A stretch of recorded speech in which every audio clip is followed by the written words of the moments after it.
Evening. Hello, good evening, Kamaro. How are you? All good. Good to see you. Yeah, good to see you too.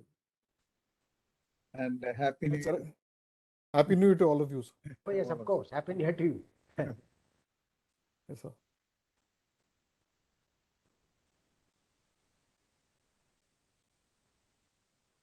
Right, sir. Just waiting for the clock to strike 6, sir. We'll start Okay, on time. just right. As per my watch.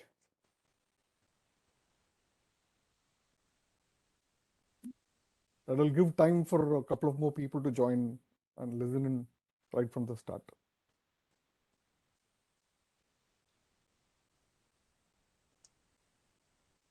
We have some very distinguished,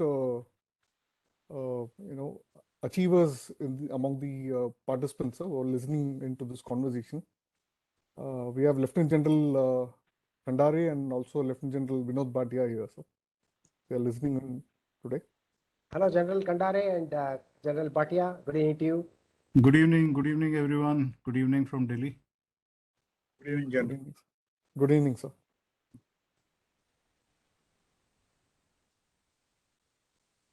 Looks like it's very cold over Delhi. And Absolutely, sir. It is. it's 31 degrees in Kochi here. Yes, At this it's time. quite cold. It's quite cold.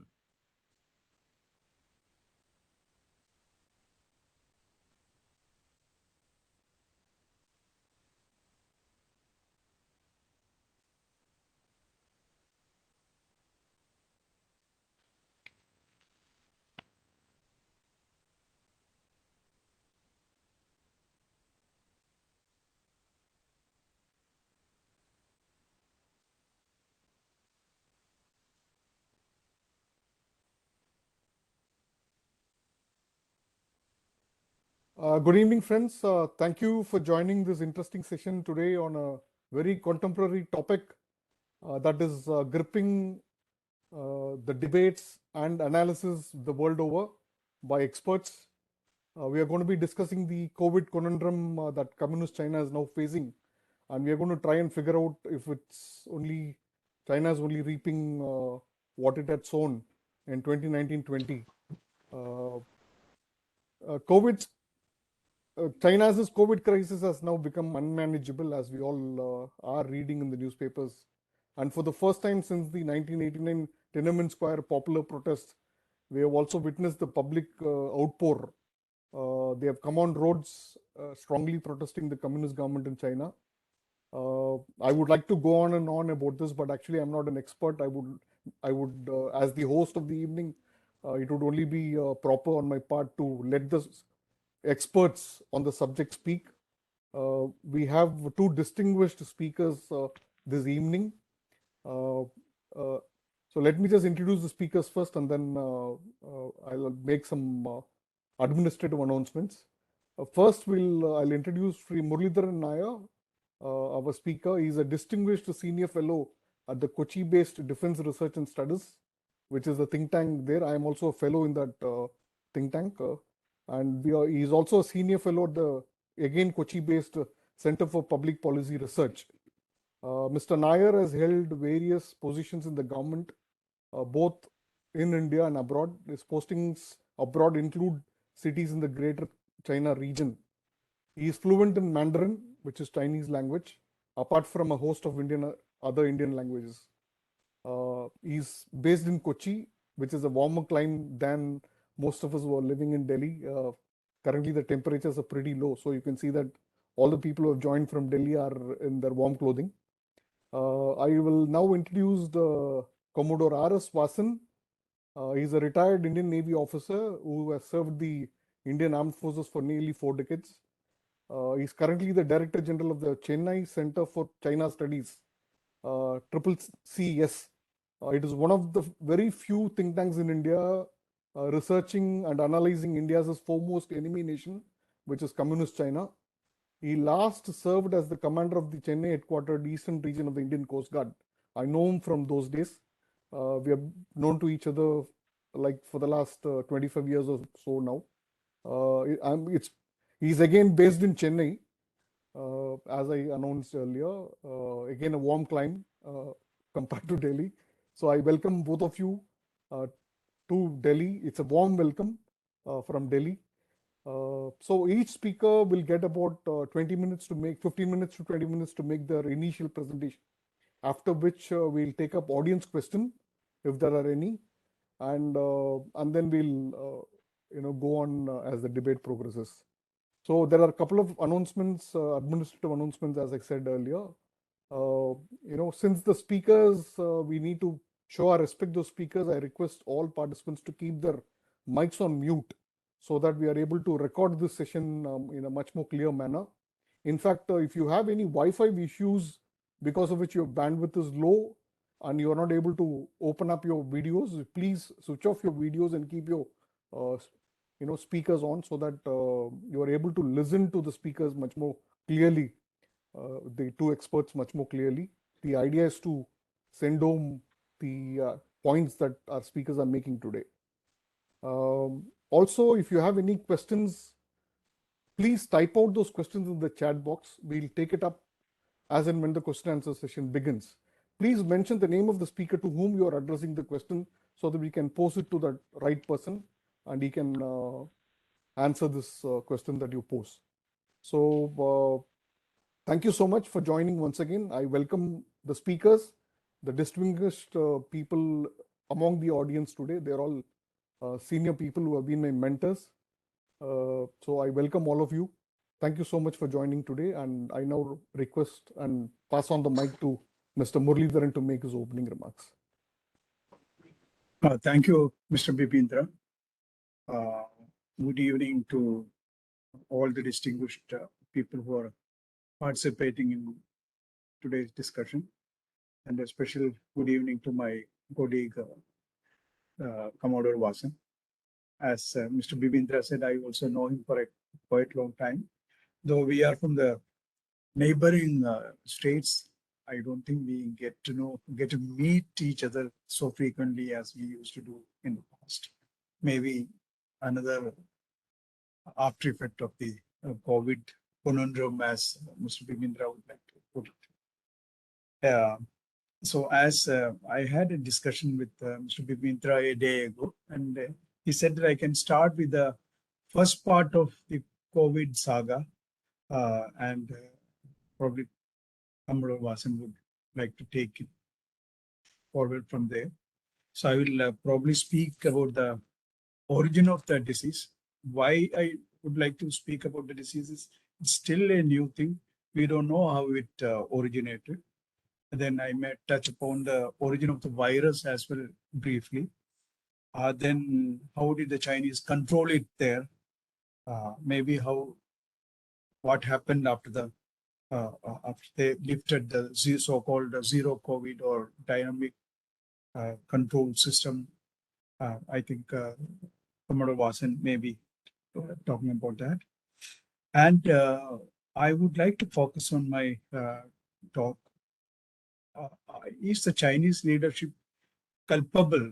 I don't know. I'm not a lawyer, so lawyers may be laughing at me for using that term, but are they responsible for allowing the virus to spread across the world initially?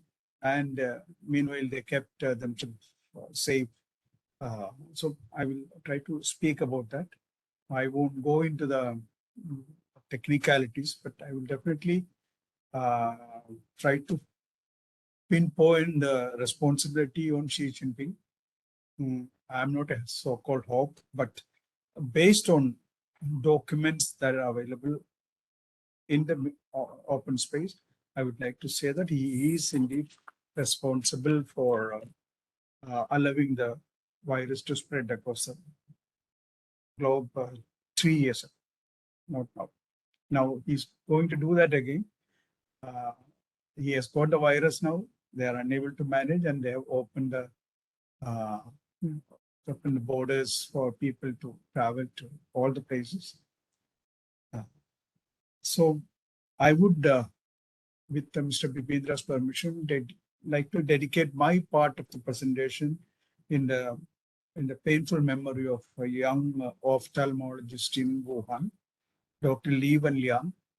I'm sure most of you have heard of the name. They know about him. he was an ophthalmologist with the Wuhan Central Hospital. Wuhan is the capital of Hubei, the central Hubei province. And this man was doubling up as a general physician because, as it happens in India, in a populous country like China, when a doctor goes on leave or there's so many people coming to the OP, then somebody would have told him, yeah, Wahan bhi Yakabaito, that sort of thing happens in China. So this gentleman, young man, was doubling up as a general physician for a few days. Then he got so many patients reporting to him with pneumonia symptoms, and none of them were responding to the laid down protocol for pneumonia. So he's a very, very enthusiastic gentleman. So he paid more attention to this problem because they all studied SARS of 2002, 2003, 4 period in their colleges. So that is still fresh in his memory. And he was a little suspicious that is it something related to a coronavirus attack. SARS also, we know that it's originated from a coronavirus. Coronavirus, as we know, is nothing new to the world. It lives among us in one form or other. And then his colleague from the radiology department sent him some images of lung scans, which was again showing similar images as that of the SARS. So he immediately alerted his seniors, who actually rebuked him for that. He was accused of spreading rumors, and he was warned that if he repeats it, they will take strict action against him.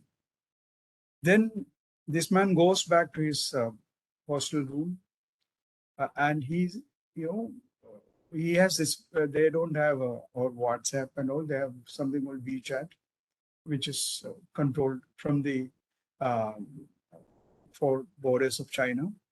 And there he circulated this among his medico friends. They have a group. He didn't circulate it among other doctors, but this was among the medicos who studied medicine with him. And somehow, these things cannot be kept a secret for long. It got leaked out, and the Chinese government came to know that the Wuhan administration, rather the provincial Hubei administration authorities, the police called him to their office and warned him that they said that that is something similar to treason, what he was doing, and he may be arrested and put behind bars. Then, of course, everybody has connections, something called Guanxi in China. Everything works on relations. So they gave him a warning, written warning, and sent him back. And he was busy with the patients. The poor gentleman got COVID from one of or many of the patients he has been seeing, and he died a couple of weeks later. So had the Hubei or the Chinese administration listened to his warning, probably I think COVID might not have spread to the world as it happened immediately afterwards. This is my assumption. I think even the Taiwanese people also want the world about what was happening in Hubei. Anyway, so I will not go much deeper into this, but definitely we will touch upon how the virus originated. This is very interesting. We all know that the Chinese have something called a Wuhan Institute of Virology. This has funding from the Americans. And in fact, after the 2003 SARS incident, the Americans and Chinese came together and they set up something called a collaborative program on emerging and re-emerging infectious diseases in Wuhan, in the Institute of Virology. Also, they were naturally playing with or experimenting on coronavirus. And even coronavirus, they have been studying coronavirus for a long time. There are reports that the Chinese army, the PLA, was also, experimenting on coronavirus. They may not admit it, but in one of their facilities, not necessarily Wuhan Institute of Virology, they were trying to, in their bioweapons program, which they will not admit at any point in time.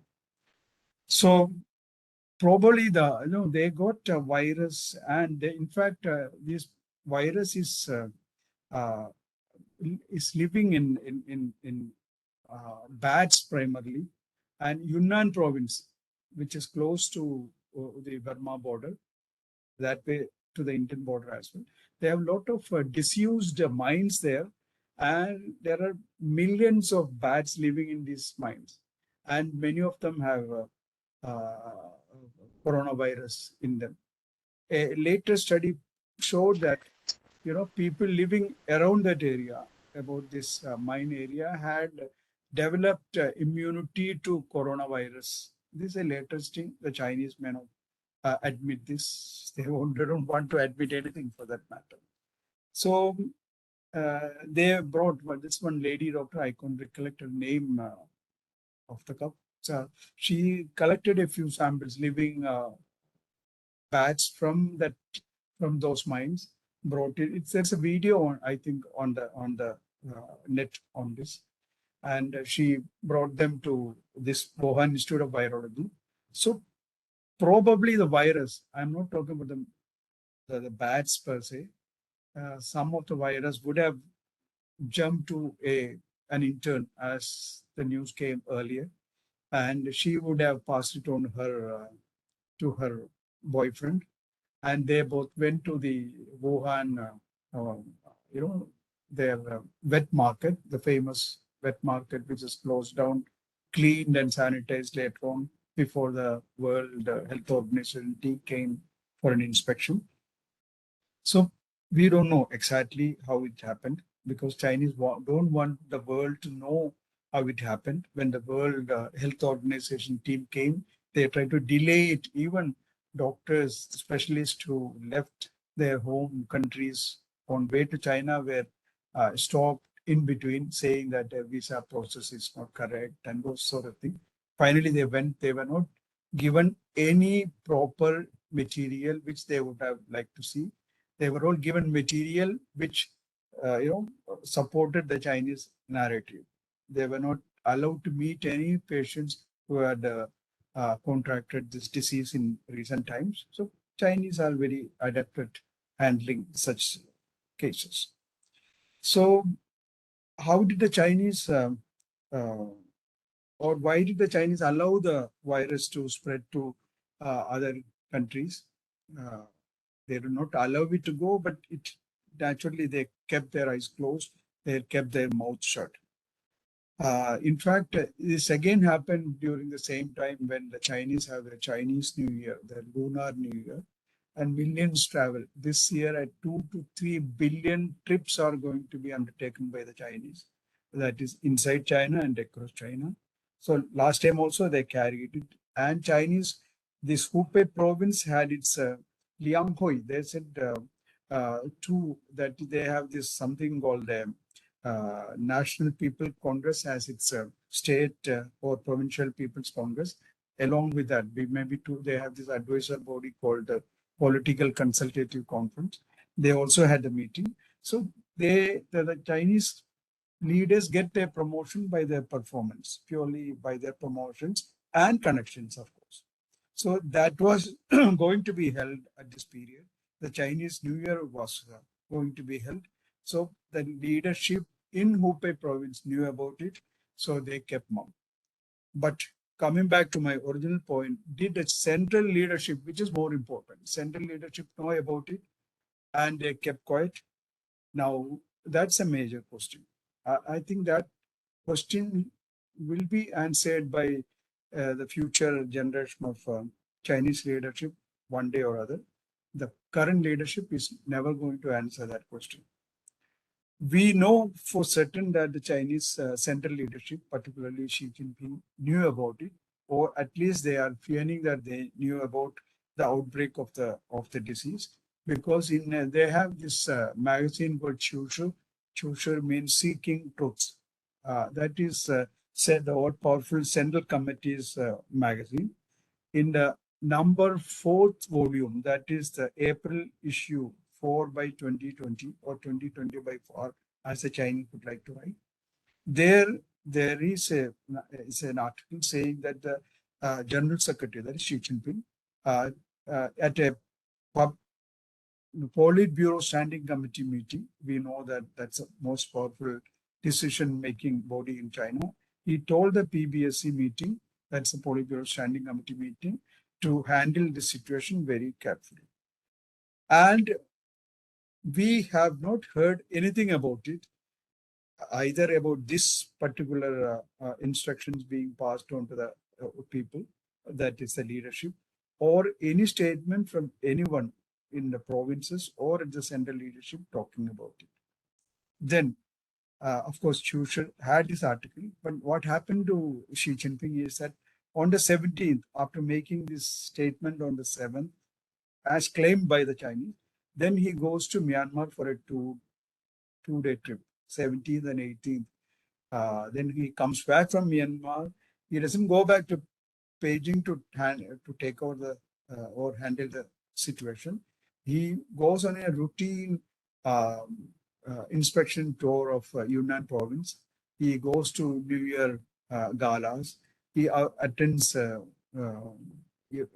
award ceremony for scientists. He calls on senior leaders before Chinese New Year. These are customary calls. They do it. So he did not do a thing. Then, of course, the first coronavirus outside China was detected on 13th of Jan in Bangkok, and the patient was a lady from Wuhan, who had returned from Wuhan, and the first instance of COVID infection case was detected in the US on the 21st of Jan. So 21st Jan itself, Xi Jinping comes back to Beijing, and on the 22nd they declare lockdown of Wuhan. So then they send their vice premier, that is Sun Lan, the only PB member in the only Politburo member in the last or the current the last Politburo. She had stayed there and handled the situation. We all know they handled the situation by locking down. Like if one person is detected to be having COVID, they will lock down the entire city. They had heft, the money power, the technical heft to conduct massive tests in all the cities where even a single case is detected. In Wuhan itself, when the virus re-emerged, they tested 11 lakh, that is 1.1 million people in 19 days. All of them were tested. Those, they had this innovative ways of testing people together in small groups and all. Anyway, they could do that because of the very strong measures which had its impact on the society, on the country's economy. I think Commodore Vasan may like to take on from there, or do we have some more time, Mr. Bibindra? Yeah, you can take another 5 minutes, sir. Or maybe another 3 minutes. Then Yeah. I think let Commodore take over. Yes, sir, and we can have a answer the discussion questions. after that. Yeah. Absolutely. Thank you.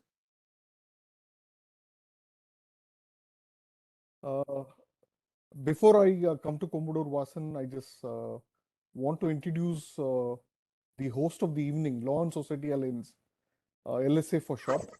LSA is a 3-year-old think tank doing research on matters relating to China, Pakistan, and India's neighborhood. Essentially, we are looking at national interest and its impact in the surrounding India's neighborhood. In the last 3 years, we have brought out 2 key research work that added value to our existing national security framework and also national interest framework. So the first report with you know the first report one second, just give me a minute. I'm going to share the cover of that report. Okay, the first report was a study of the are you able to see my screen? Yeah, great. The Yeah. first report was a study of the human rights and human development indices in Pakistan occupied Kashmir and Baltistan, and we compared it with the situation in Jammu and Kashmir. Through these research information and the data that we collected, the LSA established that India's human rights record and development indices data was far ahead in terms of its quality than what exists in Pakistan occupied Kashmir and Gilgit-Baltistan. We believe that this report will help the people of occupied Kashmir and Gilgit-Baltistan to realize the kind of situation that exists there and to truly rise up against the Pakistan occupation of their territories. The second report, we brought out, one second, I'm just going to share that report also for your benefit.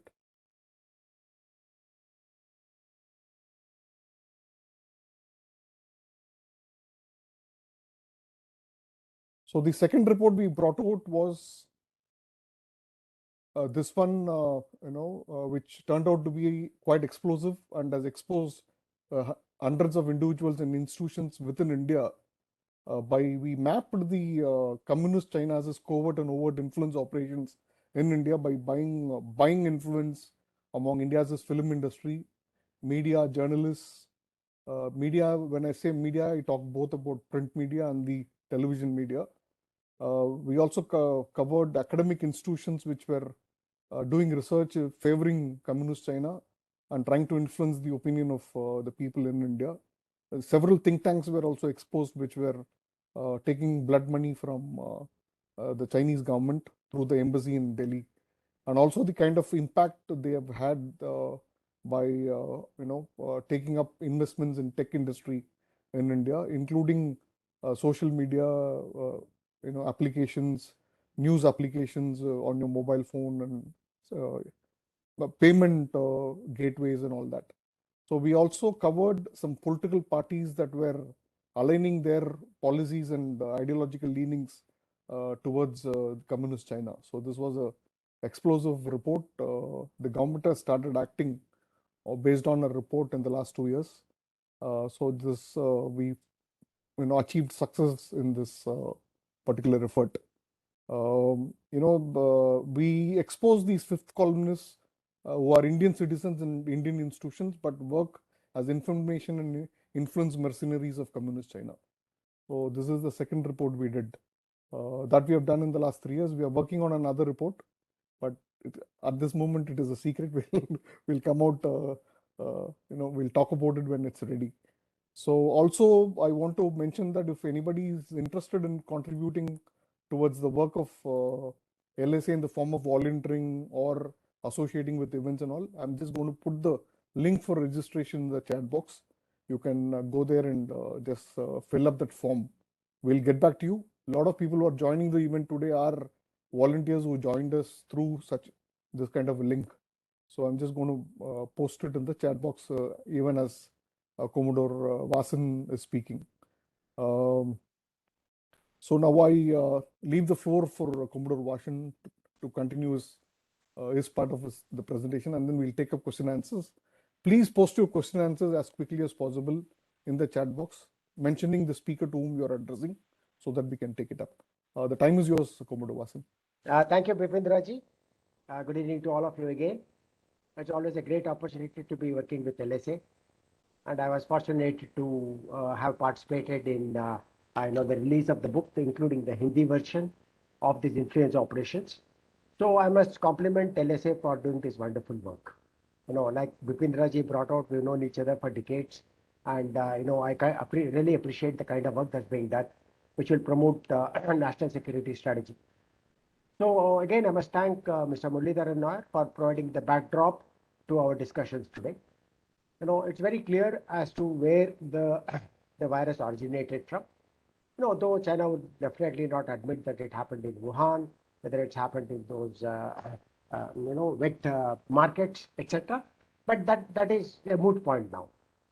I personally would like to now look at the impact of COVID, how it impacted the geopolitical, geostrategic, issues around the world, and where have we come today? Let me start with India itself, because after all we are here, and we need to know how we are impacted thanks to the COVID. Initially there were certain amount of euphoria to say that we handled it well.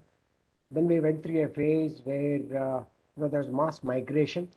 But luckily, when you go back today and see the kind of responses from the civil society organizations, from the health sector, from the policy makers, from the government of the day, we handled it very well. Yes, there were casualties, there were challenges, and the good news is that I think amongst all the developing countries, we handled it very well. In fact, even we can compare our performance to even the developed countries.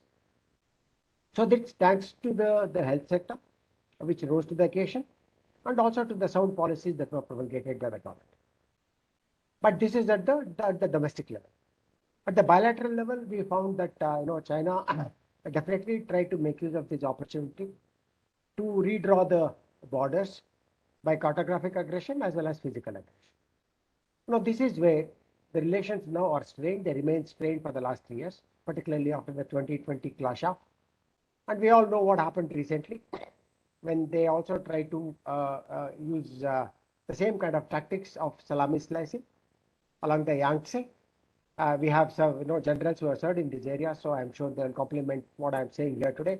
But the point is that though we all agree and accept that there have been disputes, the various agreements that are there bilaterally between India and China demand that both the countries respect these agreements, whether it's 96, whether it's 2005, whether it's 2016.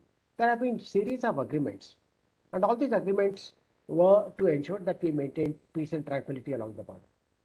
And I think I'm very happy with the response of the government of India, particularly the Ministry of External Affairs, where the Honorary External Affairs Minister has never let go of an opportunity to name and shame China. Normally there are these limits of decency that we impose on ourselves and say we'll not name another country. But I'm very happy that on every occasion, whether it's his interview in Austria, whether it's to the European Union or any of his visits, he's made it very clear that the onus of whatever is happening today is on China and not on India. In fact, in the recent interview that he gave in Austria, he got to the extent of saying all you have to do is go back to the satellite pictures which are available. It will tell you who initiated the whole thing first in Yangtze. So, this is the kind of approach that is required. So obviously, Xi miscalculated the response of India. Luckily, I think when you look at the kind of responses that were made by us, whether it is the visit of Rajnath Singh at that time, when Russia was not at war, and we ensured that all our military supplies that were required were brought in. So whatever critical supplies that are required were all made available. The intelligence operators was revamped. Yes, there were a certain amount of setbacks in terms of what happened with the initial standoff. We lost 20 of those brave hearts. But the point is that today we are at a level where China will think not twice, but many times even to sort of initiate a war. China has always believed in the policy of not having a war. Would like to win a war without fighting a battle. That's been their policy, which has been handed down to them from Sun Tzu, from Confucius and everybody else. And they believe firmly in that policy to say that we will not, unnecessarily indulge in a costly war, but we would rather get into a hybrid format, we'll get into a media war, we'll get into any other form which will embarrass the target country and will ensure that, we achieve our targets. This, unfortunately, this time has not worked out. And, in fact, on the contrary, it has drawn a lot of criticism from China. In fact, when we acknowledged the loss of these 20 brave hearts, led by Colonel Babu, the media there, the WeChat, which Mr. Muralidharan Nair mentioned, and their social sites, were saying, look, here is India telling you how many people they have lost. Why is that we are not acknowledging our losses?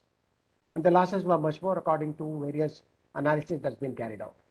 It's only much later that they said only 4 people died, which is a big lie. It's lying to an international audience is nothing new. So this is where China stands exposed.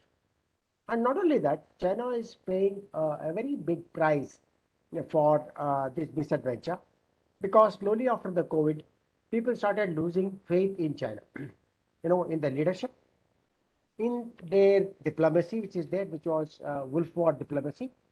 And all these have something which have shown China in a poor light. So what does it lead to at an international level? Bilaterally, we know there's a lot more that we can discuss, but due to time constraints, I will move on to the international arena now and see how the post-COVID scenario impacted China and the rest of the world.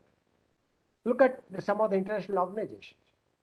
WHO, for instance, the World Health Organization. Initially everybody said, who is in the pocket of China, which compelled Trump to walk out of WHO. He said, I'm not going to fund it anymore, and I'm going to walk out because it's become a puppet of China. So there is a lot amount of truth in this because some of the reports that were sent by China were manipulated.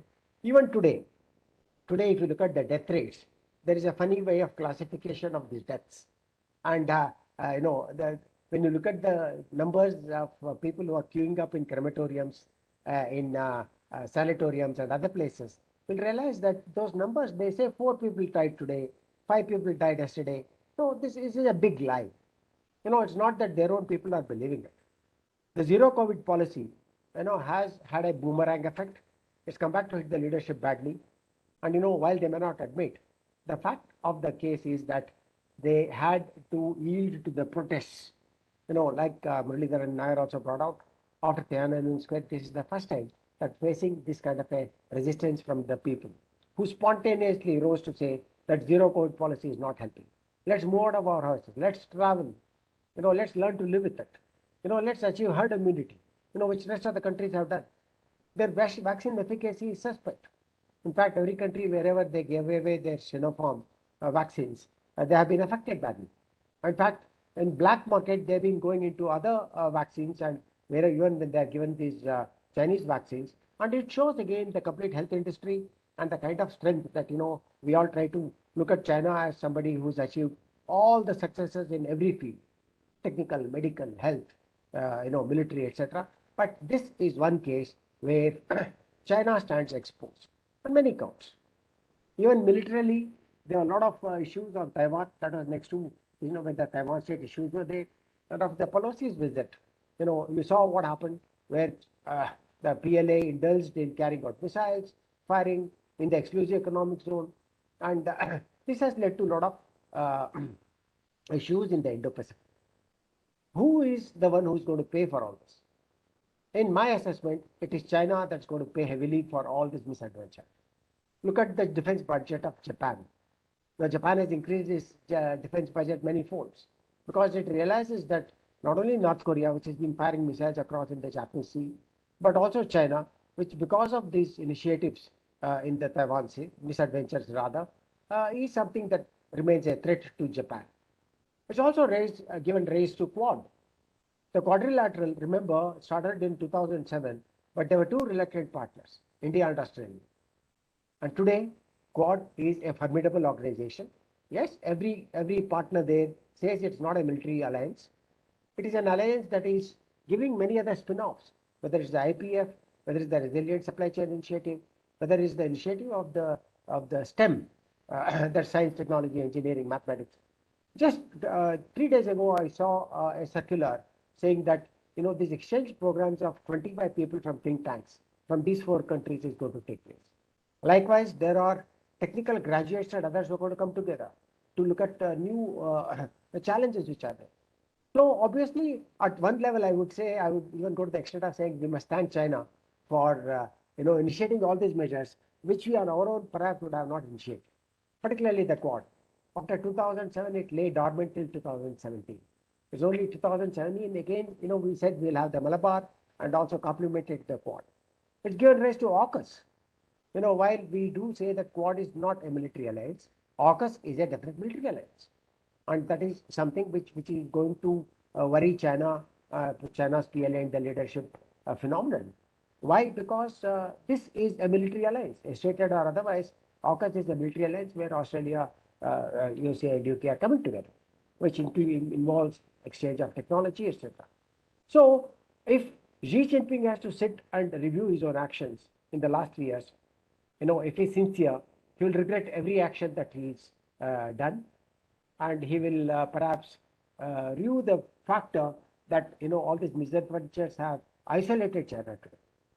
Many of the factories, of something like 26 was the specific number of industries that moved out of China. Out of this, 23 went to Vietnam. Japan earmarked $2 billion. So obviously the old wisdom of China, which was that we will bide for time, we will hide our strength, and then we will, move into the scene when required. This perhaps was abandoned under Xi's regime because he thought he was economically superior, and he was a great leader, which he perhaps is still because of the fact that he's got the complete control of the CCP and the military, the China Military Commission. And this is where that I think the rest of the world has realized the folly of trying to believe that China will integrate itself into the global order. This has not happened for many reasons which I have explained before. Obviously, China, in fact, at the time of the initial stages of the COVID, claimed that they, as China, as a communist party under the leadership of Xi Jinping, was able to maintain complete control of COVID, and they are a lesson to the rest of the world. This was the way that they went about boasting about the initial phases of COVID control, which was there, which was because of zero COVID policy. But as they say, the title itself is about are you going to reap what you sown? That is it, what has happened today. So the COVID came back with a bang, and today today something like 2 to 3 billion people are going to travel at the Chinese New Year, as Mr. Muralidharan are also brought out, and that is going to create havoc. So this is what happened when they allowed it to happen. In fact, the last time when they allowed this international travel to happen, it was Italy which was affected in Europe, because they had a lot of business contacts. Italy was deeply engaged with Chinese businessmen, and all this travel, people who went for leisure and travel, they were the ones who spread the virus. So within India, we have taken certain measures, and we should be happy that there are certain options here. As you know, Foxconn has moved into India with a phenomenal amount of investment for making iPhones. Many other people have started coming here, and China is realizing that there is a greater effort today from the countries around the world to de-link itself or decouple itself. It's not going to happen overnight. We must be very conscious of the fact that despite the standoff, while we keep on claiming that business is not as usual with China, our exports and import figures tell you that the trade deficit has gone up. This is in the last years. So we must be conscious of the fact that what is it that perhaps still makes us dependent on China? It is those decades of its deep embedding in the global supply chain mechanisms that has allowed it to sort of command that kind of control over supply chain initiatives. So today, when America is talking about decoupling, America is talking about imposing technology restrictions on America. Some of this will pay a certain amount of dividend, but not in the immediate future. And if you suddenly say that I'm going to stop chip industry from supplying to China, what happens to whatever has been established in the last 4 or 5 decades? It will take time. India has, of course, gone on in a big way and said we are going to invest heavily in chip industry. And there have been some breakthroughs in the chip industry. There have been certain amount of technology initiatives which are there. And it's also the Quad and other initiatives have given India an option to say that, well, it's a wake-up call. I would look at the post-COVID scenario at the global level as something that is a wake-up call to the rest of the world, which believed that China would be, well entrenched, well developed, and will also participate in the global order. But everything that has happened, has demonstrated that China has failed as an aspirational power. So yes, everybody said, it's a competition to USA. When you look at the size of the economy, size of their defense spending, everybody said, they overtaken the US Navy today in terms of mere numbers. But mere numbers do not tell you a story. Then yeah, yes, no, numerically they have about 360 odd competent units as far as the Navy is concerned. Missile forces, rocket forces, missiles which are designed to keep the carrier force away. All this is still there. But the point is that there is a geographical disadvantage that China has. Unlike India, where we enjoy a positional advantage because of our, central location in the Indian Ocean region, and also our outposts in Andaman Nicobar and Malacca, and next to Malacca, and also the Lakshadweep Minico Islands, we enjoy a phenomenal geographic advantage. We are here, sitting overlooking all the sea lines of communication. Something like 85 to 90% of the China's products which are required, whether it's energy requirements or it's EXIM products, they go through the Indian Ocean region, the SLOCs, sea lines of communication. So, it's not merely good enough to say that, have uh, the maximum number of units with me. But the point is that it also has to be related to how it has conferred advantages to others who are there. I would say that even ASEAN for that matter, they have realized that it's pointless doing business only with China. There's a greater interaction which synchronizes with the India's Look East policy. So therefore, we have to now think, step on the pedal and see that this momentum is, we should not lose this momentum, which is I look at it as a blessing that's been given to India, and we should not lose this. Look at also BRI. When 2013 happened, Xi Jinping came to power, he launched the BRI, the Belt Road Initiative. He's also launched the Digital Road Initiative, and then the Polar Silk Initiative. So all this was as a result of the money, because of the money that they had, something like $3.2 trillion was what they had as reserves, and they wanted to expand the market share, expand connectivity, and through the connectivity paradigm, ensure that they are achieving their strategic interest in the Indian Ocean region, in Southeast Asia, in Africa, and beyond in Europe. The Central Asian Republic, where they launched the BRI, was all about reaching out to the markets in Europe.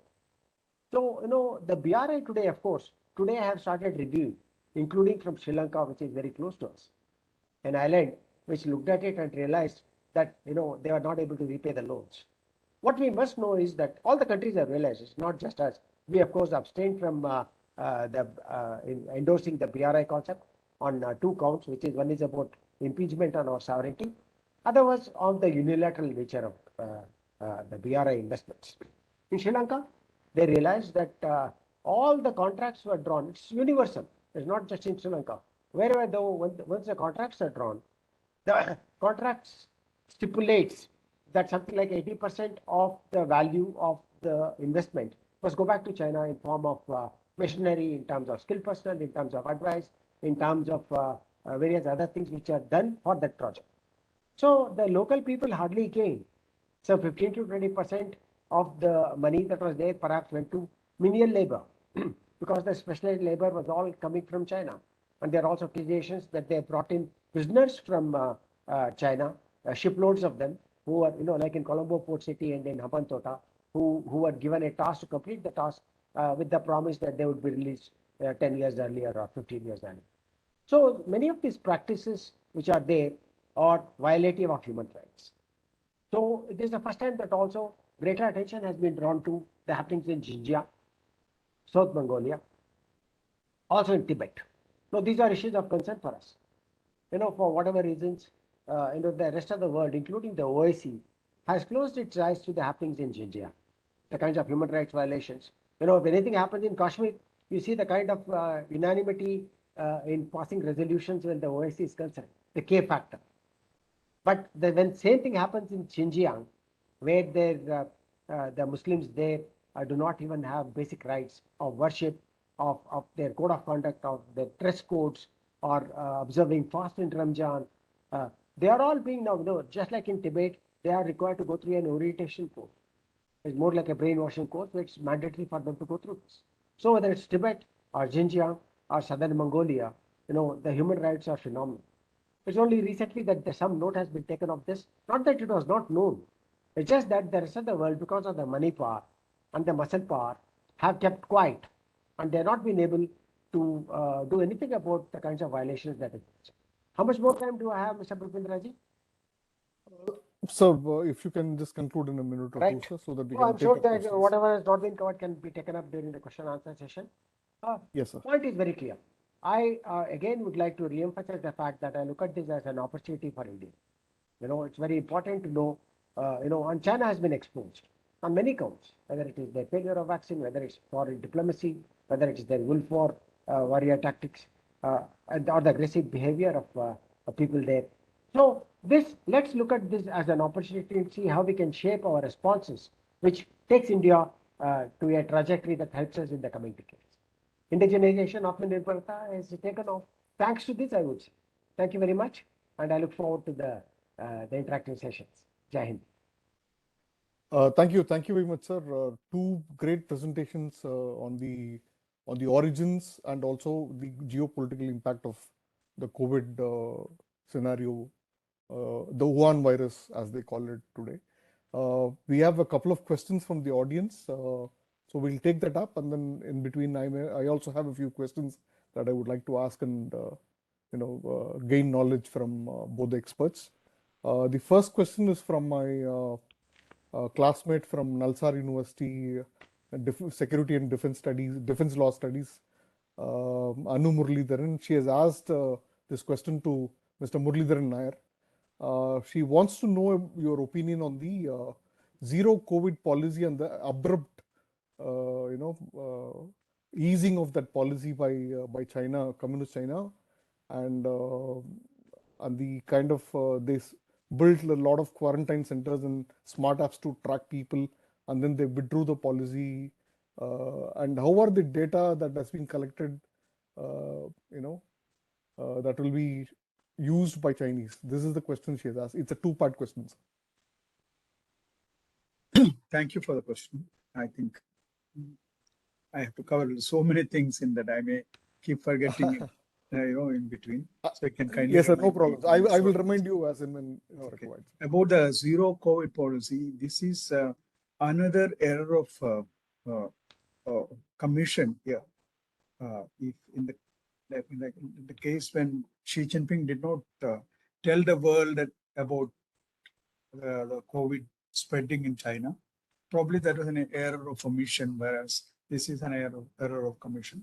He himself decided, maybe on the advice of some trusted people, that they will follow this dynamic sort of COVID control, which the world called zero COVID. So by which, as I said earlier, even if one person was detected of having COVID, the entire cities were closed down.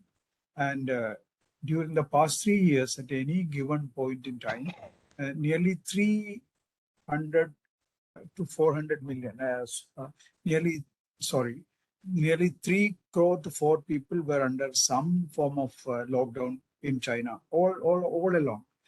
But it had, more severe impact in the sense that if some city on the way is closed, a vehicle going from the production centers in Tungkwang in Guangdong province, it cannot reach Beijing because there are a couple of places where the area is locked down. Neither Guangdong is locked down nor Beijing is locked down, but cities in between are locked down. So the trucks could not go. It had a severe impact on the people. People came on street in smaller numbers. In the case of China, they allow demonstrations or agitations to happen in smaller localities. They don't allow that to happen at a national. There should not be a national leader. They should not have a nationwide protest, but in smaller localities, they allow it to happen so that the pressure is released, and they put the blame on the local leadership. They always take the stand that the central leadership of the Communist Party is infallible. They won't make any mistake.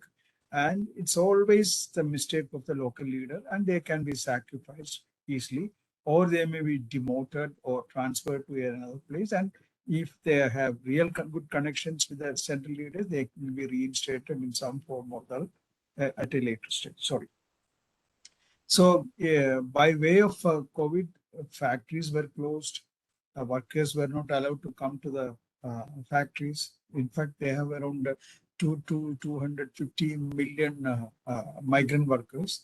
And these people keep the Chinese economy, the manufacturing sector going, the export sector going. So exports suffered, external demand, came down because the world also suffered. The Chinese economy, I can't give you the latest figures, but I did a presentation some 2 months back. Then the Chinese economy in that particular quarter, I think that was a third quarter or the third quarter, where the economic grew by a mere 0.4%. And before that, it is 3%. So the assessment, these figures may be slightly wrong, or maybe you may have to put up with me. But the consensus around or among all the experts in the world, including in China, is that China may not grow more than 3% in the current year, that is 2030. So Chinese, unless China grows at the rate of 6%, there will be unemployment. Unemployment means the Chinese government is scared of its people. Maybe I'm just straying away from the main question. Chinese has always been very strict. What they learned from the the USSR revolution is that they will have a strong grip over the people. Russia they loosened the grip on a couple of occasions, and Chinese believe there is a proper study by the Chinese Communist Party that once they loosen the grip, the people will ask for more, and there will come a stage when they cannot be controlled. So these Chinese leadership always, they have the pulse of the people. We have to give it to them, and they will be ahead of the curve. There are so many instances. I don't have time to enumerate all of them. So if the people are like this time, the protest against zero COVID, they will be prepared with a plan to address these issues and give it to the public in a very, as if the central leadership is very large-hearted.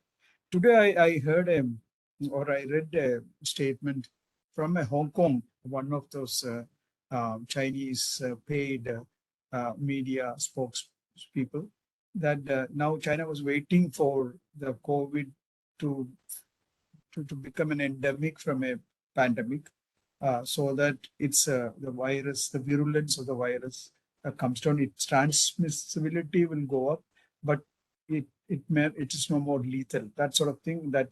It's all humbug. Actually, if Chinese really wanted to, actually, I wrote an article which I could not complete. I had to give it away due to some reasons. That the leadership was riding the zero COVID tiger. They could not get off it because they knew that people need immunity, hybrid immunity like we have in India. It's not foolproof, but from hybrid immunity, as you know, is from the immunity achieved from vaccinations and also from previous or past infections of the same virus. So Chinese people were not exposed to the virus at all because hardly anyone were allowed to get the virus. It's not that they should have done that. If they had allowed that to happen, it would have been a worse situation. The virus was more virulent, or more people would have died at that time. So now they climb down from the zero COVID tiger because of the pressure of the people. Because even in the 20th Party Congress, it was clearly declared that the Xi Jinping himself said that even after the 20th Party meeting, that the Congress, that they will not loosen the zero COVID policy. So, what was the other part of the question? The other part was that data was collected in large numbers. Yes, how are they going to use it? Will they be tracking people? Very true. Yeah. I think they had this wonderful program which they started implementing some 10 years ago, and it was almost completely implemented. That was a social welfare scheme. I don't recollect the exact name of the program, where they where they collected all the people's biometrics. All other details are with the government. Now, sitting in any corner of the country, they can see where this particular person is moving, or they get the image of a person, at least some profile or some part of his facial features. They can know who is that and whom he has met for the past 10 days or 15 days.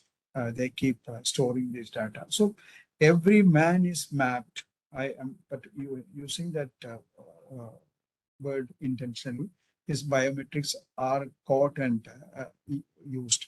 And at the time of implementation of the first lockdown, they were using 20 apps and devices to monitor people. So even if some person wanted to come out of his flat during the lockdown, immediately they will get the message and an announcement will come on their chat box that you are not supposed to get out of.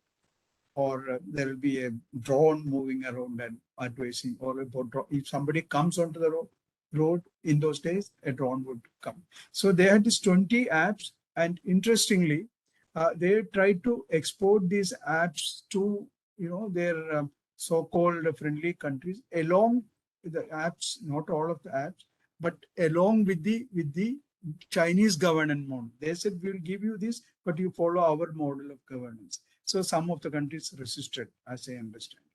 And how are they going to use is a very, very question.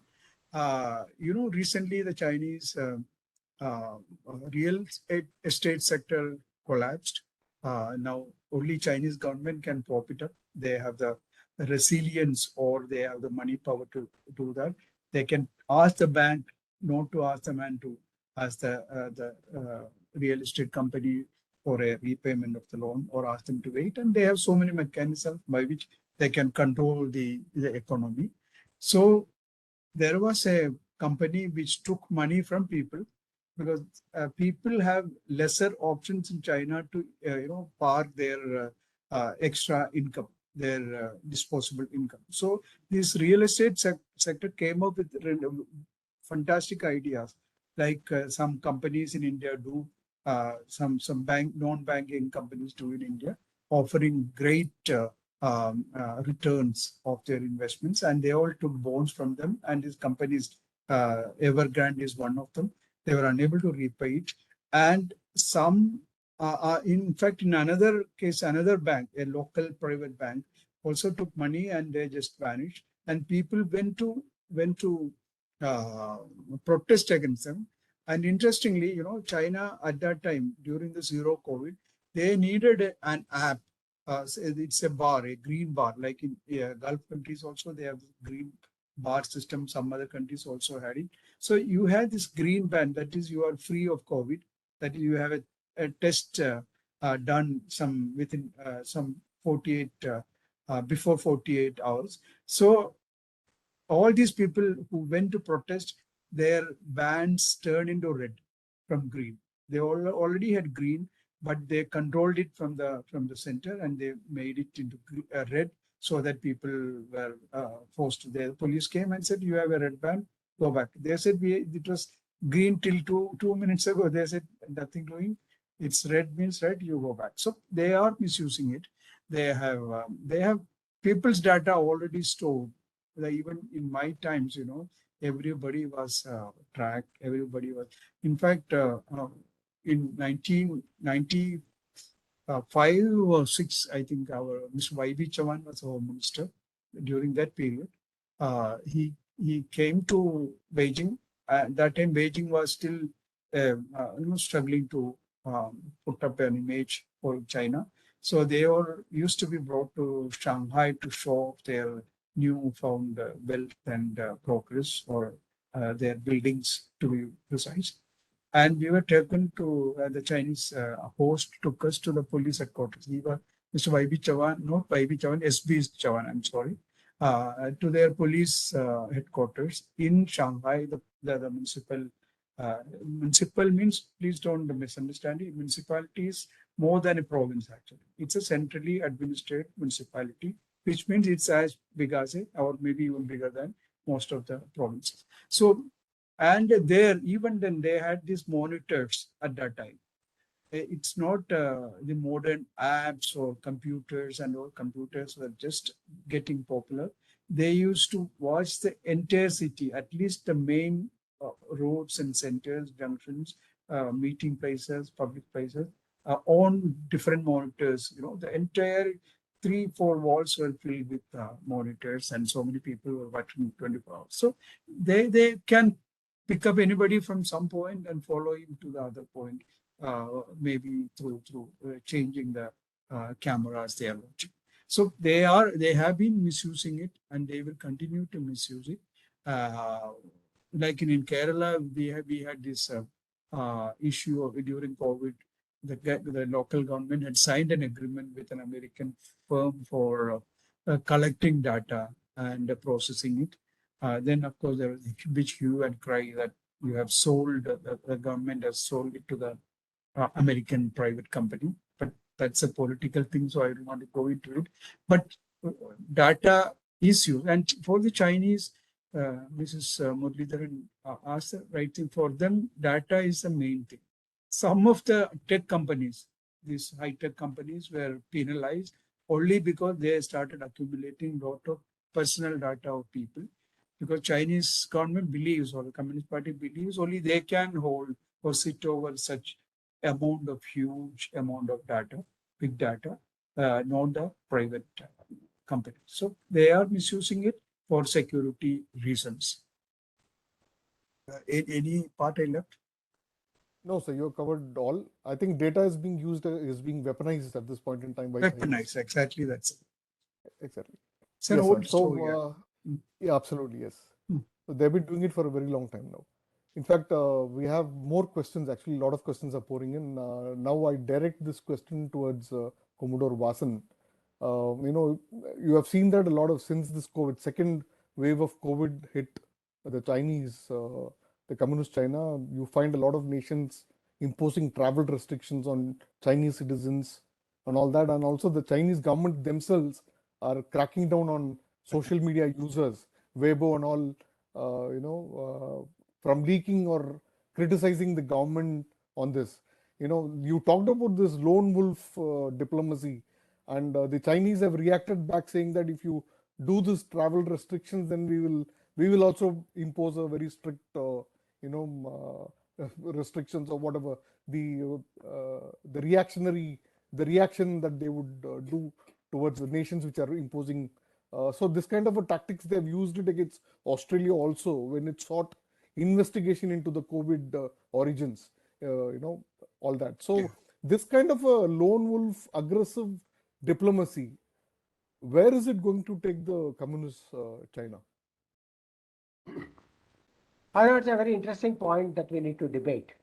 You are very right. Many of the European countries and others have said that we will not allow Chinese visitors to come here. Particularly, we know that the lunar year is round the corner, and many of them have already made their travel plans. And the nations are concerned because last time when they allowed, in Italy was a classic case where the number of infections went up phenomenally. So the nations have a right to decide what kind of protocols are to be applied before any person comes in. India does it. Anybody else does it. So have we banned Indian Chinese nationals? I'm not very sure, but if you allow them to come here, there would be tests at the airport. There would be quarantining if required. There would be a cross-check of the vaccines which they have taken, the certification and all that. This is a standard process.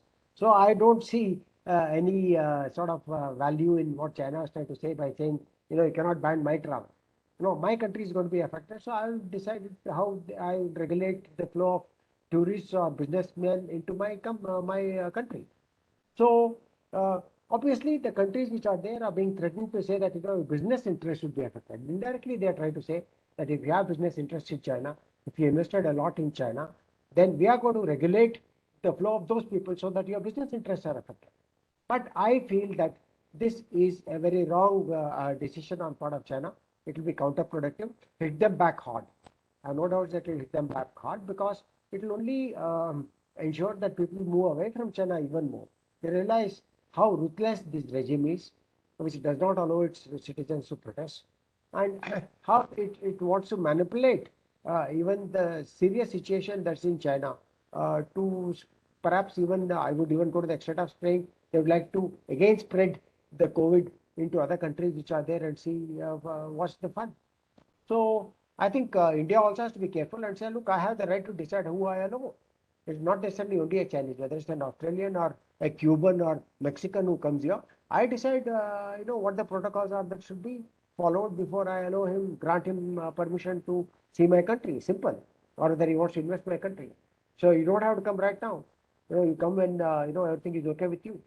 So I think this will again be another thing that will the wolf war diplomacy or whatever you want to call it is something that is going to hit them back hard, and they'll pay a price for this. That's my assessment. If I may be permitted Yes, to add one yes, more sir, line please. to that, even if you are in Hong Kong today and you want to go, even a Hong Kong resident wants to cross over to the mainland, it's just across the road, or you just cross a small bridge and you are in Hong Kong. From Hong Kong to China. Even for crossing over to China, a Hong Kong resident needs an RT-PCR certificate. And they have this rule for China, but they are very angry when other people ask for the same. This is typical of China. Typical of China. As somebody who has lived in China for about 10 years or slightly more than 10 years at different levels, I have seen this hypocrisy happening, double standards happening, and they are very clever. They can play with words, semantics, or whatever you would like to call it. One more thing I would like to add that when the Chinese said that 4 of their people died after so many, they have not released the figures of certain wars, or if they fight a war with some country, it will take them 20 years, 15 years, 10 years to release the figures. In this case also, if you read the Chinese text of their announcement, they said 4 of our soldiers who, heroes who sacrificed their life on the border are being, honored. They didn't say only 4 people died. This is the type of wordplay they are very adept at it. Unless you put this in under microscope, you can be easily misled. Our common people will never know this. Our ordinary citizens will not. Common people, I apologize for using that word. What I said that the ordinary citizen will not understand. You will say they only lost 4 people, we lost 20 people. Actually, how many people they lost will come out. Maybe some whistleblower will wake up some fine morning, maybe after 5 years, 10 years, 20 years, and give us the figures. But and even the Chinese government may do that after 20 years or 30 years. But they are very adept at playing with words, double standard, no shame in playing with words, which they don't bother whether it hurts the other person or not. Just one more thing. If you are going to buy a container load of mobile phones, you go to a shopkeeper, a manufacturer, he will say, I will help you. This is the Chinese usage. So he is selling his container load of mobile phones, and that is, he's helping you. He will never say that, thank you for your order. This is the type of they look down upon India. To be very frank with you, there's always been a sort of contempt towards India. Even if somebody stays in best of hotels in Delhi, they will come and tell their colleagues, "Oh, it was a dirty hotel." That is a very typical communist China mentalities. Yeah. Yes, sir. Yes, sir. So there is another question, sir. It's addressed to Mr. Nair. It's been asked by Major General Nilendra Kumar, who's a former Judge Advocate General of the Indian Army. He's stating that it's believed that the WHO leadership had been won over by China, communist China, prior to the probe itself. Is there any evidence or a pointer towards that having happened?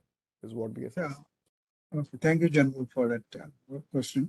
It's not just before the COVID probe that they won over these people. They have, at this moment, they are either trying to install their people in various multilateral fora across the globe, or they are trying to install their people. And this man, there was a lot of objections from so many countries against the present Director General. But China made sure that they will have this man alone, or this man only as the Director General.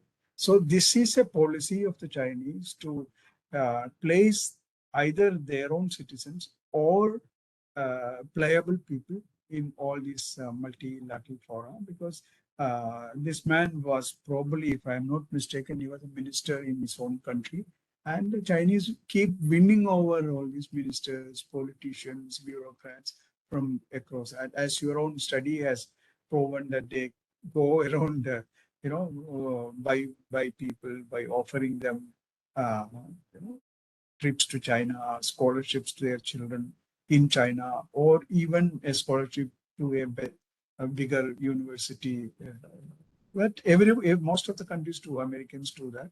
So Chinese are very, very adaptive. They have this huge amount of money at the disposal of the Communist Party, because in China, it is the Communist Party's government. It's not the people's government. Even the judiciary, since you are a lawyer, the judiciary is subservient to the party by law. It's not something on a metaphorical sense. They keep every year 1 or 2 circulars will come that you should please remember that the judiciary is subservient to the party. So that sort of thing. They can do whatever they want. The party can do whatever. It's, if Pakistan, we used to say it's it's a country with an army, or army with a country. In China, it is the People's Party, the party with a army, a country, and a judiciary.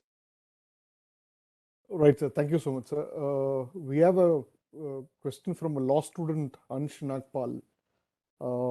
This question is to Commodore R.S. Vasan. He's asking, we already see the Chinese troops trying to, get into the Indian borders along the LAC, both in Ladakh and Arunachal Pradesh.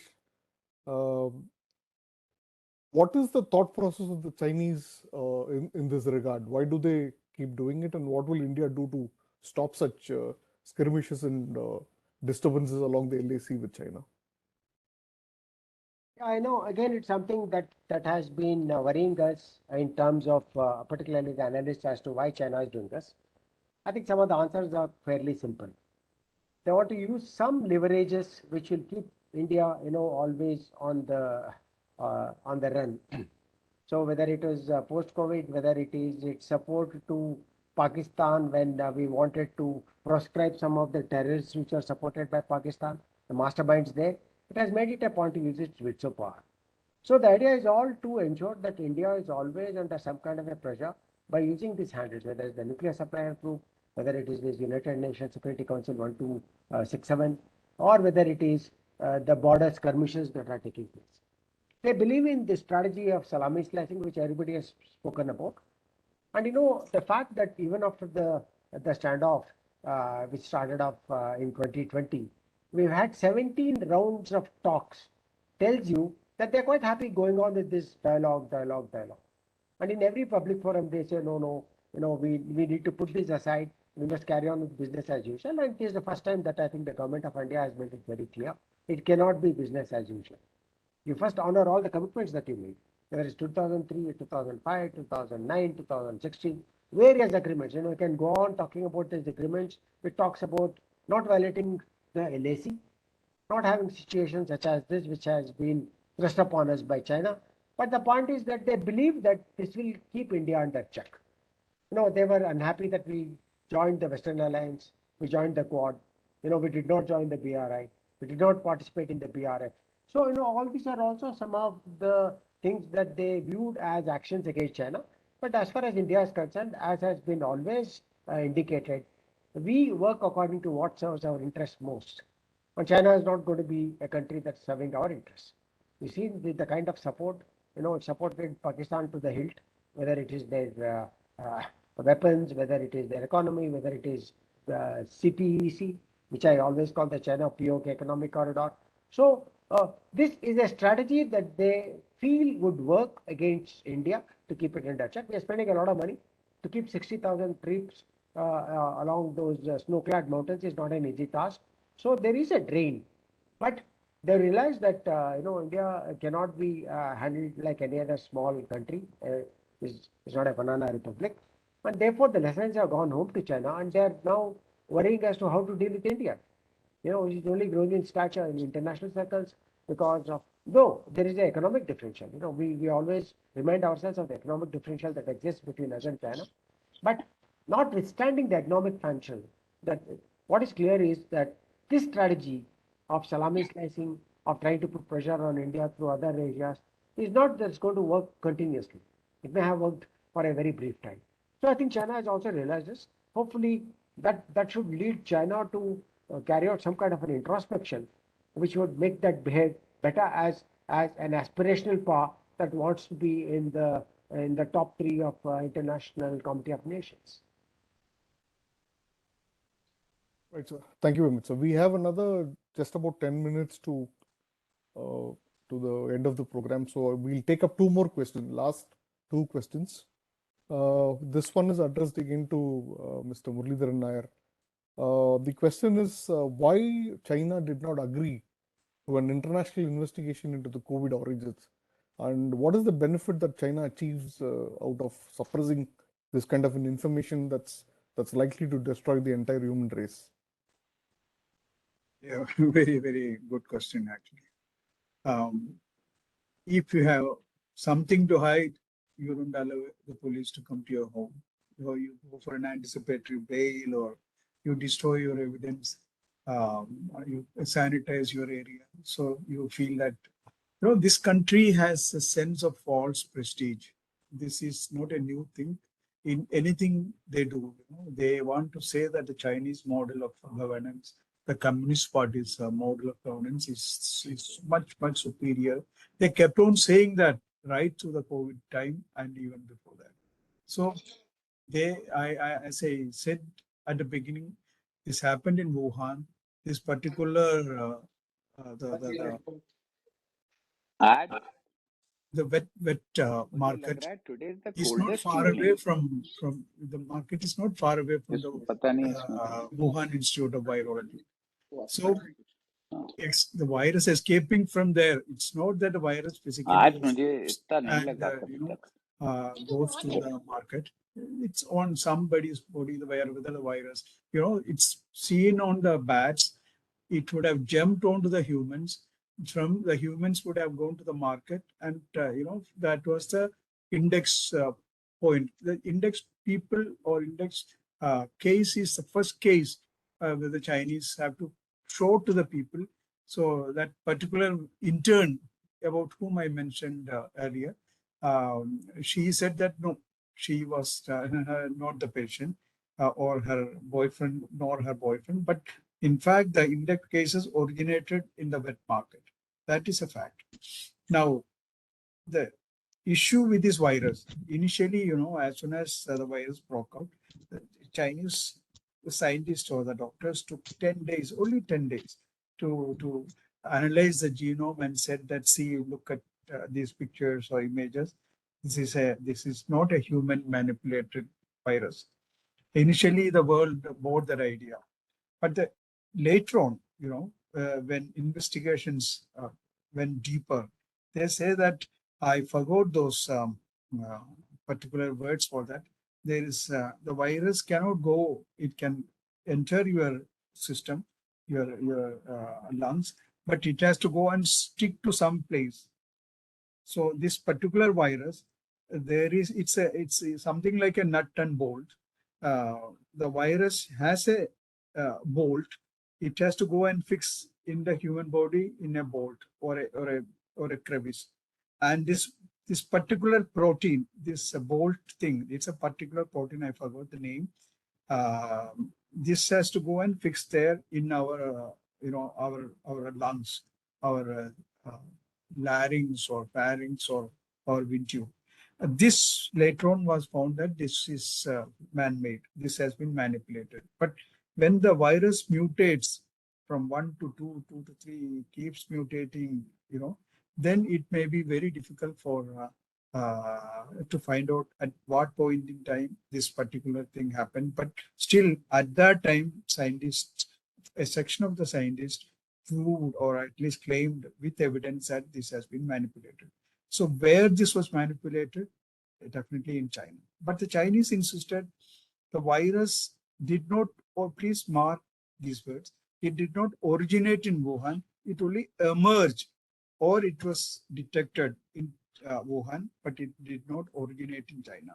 And some of the Chinese, have got these, some of their academics from Cambridge University and other places and put out immediately in 1 month, they made some studies and said that the virus was in the southern part of, these are not seen, these studies are not seen these days.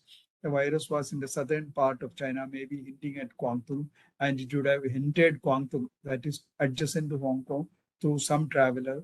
Then they kept saying that it would have entered China through the packaging of, chicken or salmon fish from Europe or chicken from Brazil. They came out with a series of confusing studies and they banned imports of salmon from Europe, some European country, banned import of chicken from some South American countries.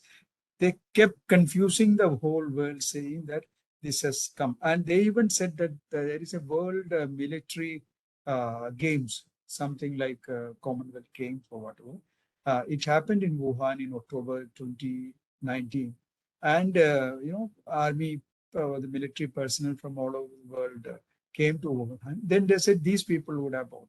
When the US started putting pressure on China on the origin of the virus, they said that this has happened, this has come from the US. The diplomats came, the so-called wood warrior diplomats, even the foreign ministry of China said that this came from China, from USA. The USA has also a center where they were probably experimenting with this sort of virus. They knew about that. Everybody knows it. Who are in the business know the name of those places. It's under the military, the US military. They said that the military personnel from that particular institute, when they came to Wuhan, would have brought the virus. They kept dishing out. And when the WHO team came, I said in the beginning, they delayed their coming by months. When they came, even some of them were stopped in between, saying that your visa process is not complete, it's wrong, you have to take another visa, that sort of thing. They were brought and put in a quarantine initially for 14 days.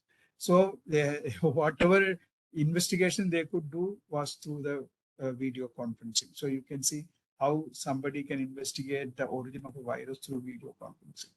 Then when they came out, they were taken to particular areas that even if you go as a part of an official delegation to China, you will be taken to certain areas where they are ready for the delegation, to receive the delegation, ready with the answers. So they never gave them the original stored samples of COVID patients, their blood samples or samples of their taken from their throats. Nothing was given to them. Only some reports were given, and even people who, they were not allowed to interview people who suffered the disease. And they brought some people saying that they had COVID virus, and these people tried to test them and they had no symptoms.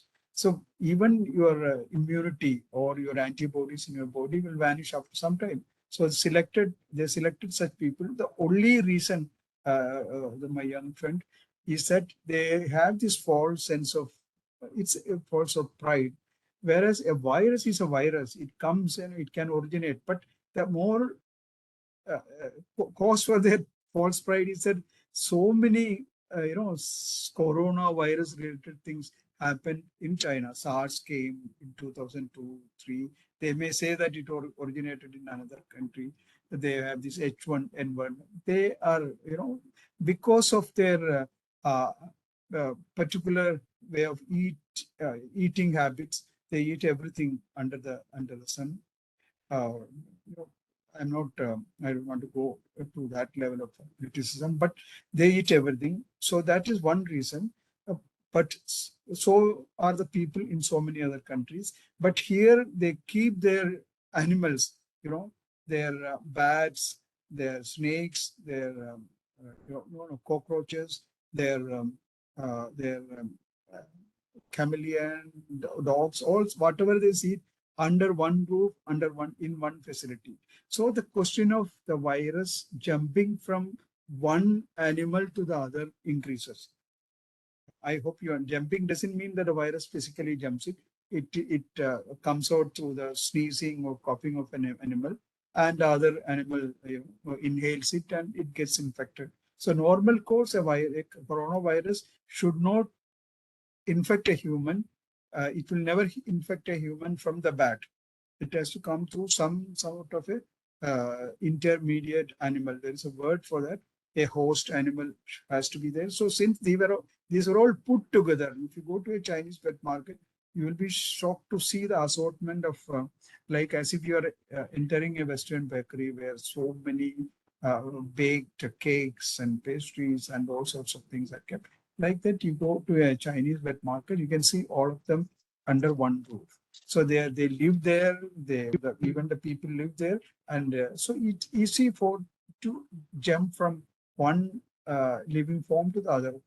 So in one word, it is a sense of false pride. They don't want to say that it originated in China and they are responsible for all these things to happen. It's after all a virus. It has to happen, and they should have been magnanimous to allow the